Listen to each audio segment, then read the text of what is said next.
The first recorded spectacled flying fox birth this season was on the 10th of September.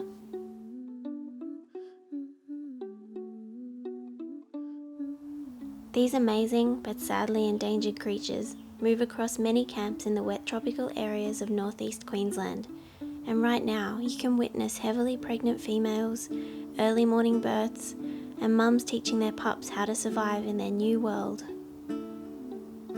The Cairns community is so lucky to share space with these wonderful animals.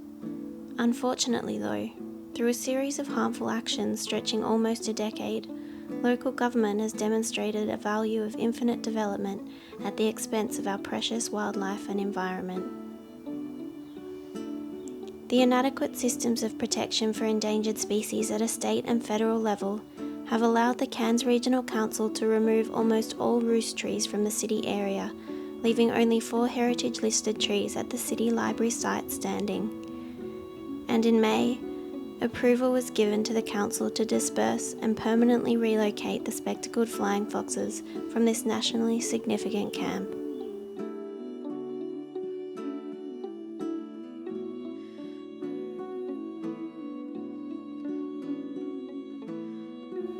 Expert advice written into the council's own management plan indicates a poor chance of success for many reasons. Despite this, dispersal began on the 4th of July and is ongoing.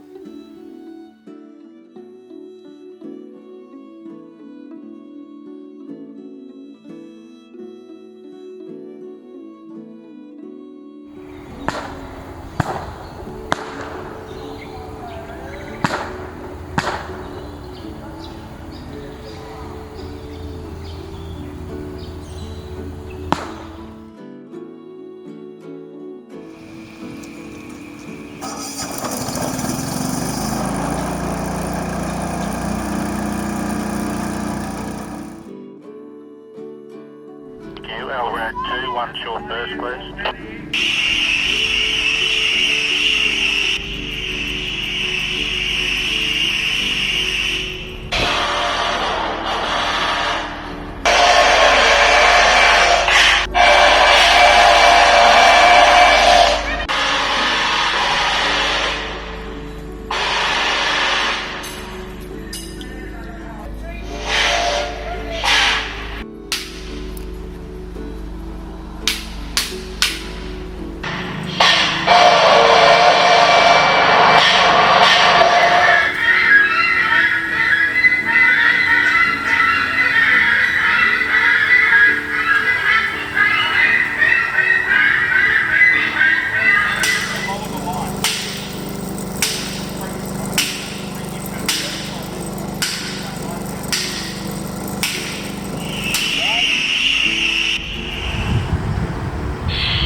We initially had a 5-day approval, then a 30-day approval, now we've got 90 days. Is this something that's, will this go on without end, or is there an end game here? Just so we can have some clarification, because many concerns have been raised with me regarding the dispersal. Your question, as you pointed out, we had a 90-day extension approval from the federal government, so we've got a further 90 days as laid out in the report. There'll be no extension sought by council at the end of the 90 days? Not willing to comment on what might or might not happen at the end of 90 days at this point. We'll see what happens as we go through the 90 days.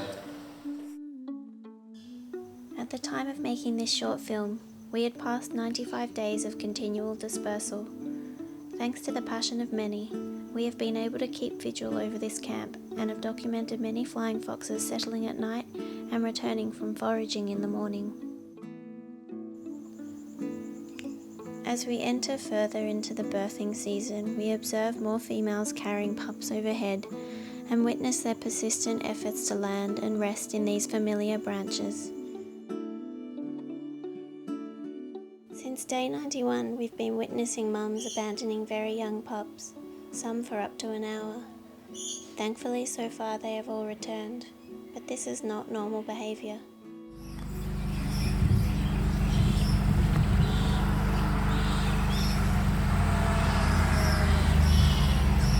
Oh, Mum, maybe?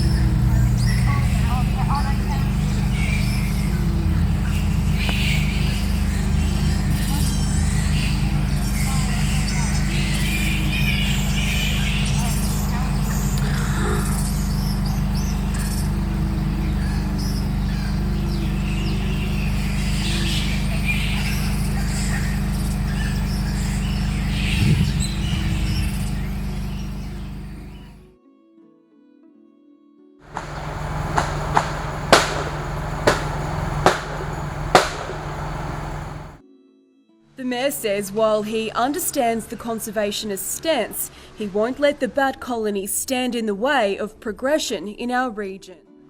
What I would like to see, what I would love to see, is if we could send an email to the bats or the flying foxes and say, why don't you move back onto the mountains, because then you will not be stressed by cars and lights and cranes.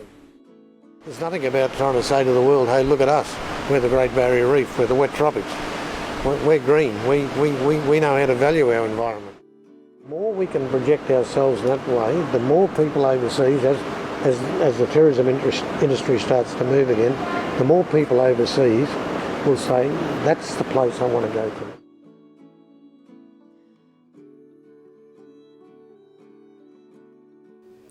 It's not too late for the Cairns Regional Council to approach this issue through an honest environmental lens. But as a start, we must stop the dispersal of wildlife from their remaining habitat and reimagine what an eco-city should truly look like. A place where humans relearn to coexist and thrive alongside the other beings we share this earth with.